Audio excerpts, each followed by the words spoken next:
राधाकृष्ण विखे पाटील यांनी बच्चू कडूंना टोला लगावलेला आहे। कर्जमाफीचं आश्वासन जनतेला दिलं, त्यासाठी उपोषण हा मार्ग नाही। उपोषण करायचं सोडून लोकाभिमुख कामं करावीत।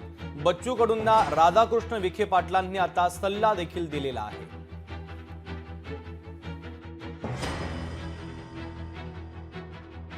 सरकार कर्जमाफी देण्यासंदर्भात जाहीरनाम्यामध्ये आपण उल्लेख केलेला आहे, जनतेला दिलेलं आश्वासन आहे। पण ते आजच झालं पाहिजे असं काही नाही आहे त्याच्यामध्ये मुद्दा।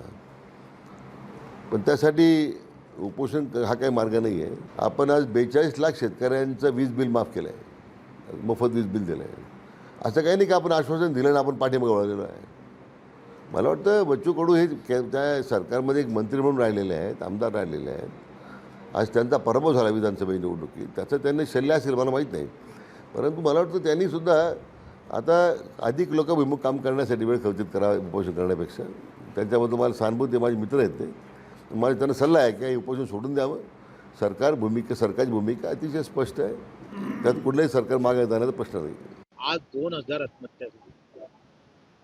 कोण गेलंय तुमच्या सरकारापैकी तिथं? तुम्ही तरी गेले का तिकडे कुठं तरी? आणि मग उलट त्या शेतकऱ्याचा आवाज होण्याचा आम्ही जो प्रयत्न करतो आहे तो दाबण्याचा प्रयत्न करू नका।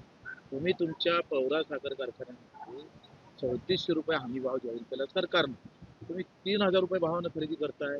कार्यक्षेत्राच्या बाहेर 2800, म्हणजे आपण पाहतोय 400-600 रुपयाची गाडी मारता शेतकऱ्याची। शेतकऱ्याला 600 रुपये प्रति टनानं कमी भाव देता, काटा मारता वेगळा आणि विकोरीमध्ये तुम्ही गफलत करता ते वेगळी। जे तुम्ही शेतकऱ्याचे किती तारणहार आहेत हे तुमच्या साखर कारखान्यावर माहीत पडतं। आणि तुम्ही आमचं उपोषण नका काढू हो। आम्ही तुम्हाला भीक मागायला बसतो नाही, लक्षात घ्या। आम्ही हे आंदोलन स्वतः जिवंत आहे, शेतकरी मला मायबाप आहे म्हणून बसतो। लोकशाही मराठी ऐका, पहा, जागरूक रहा।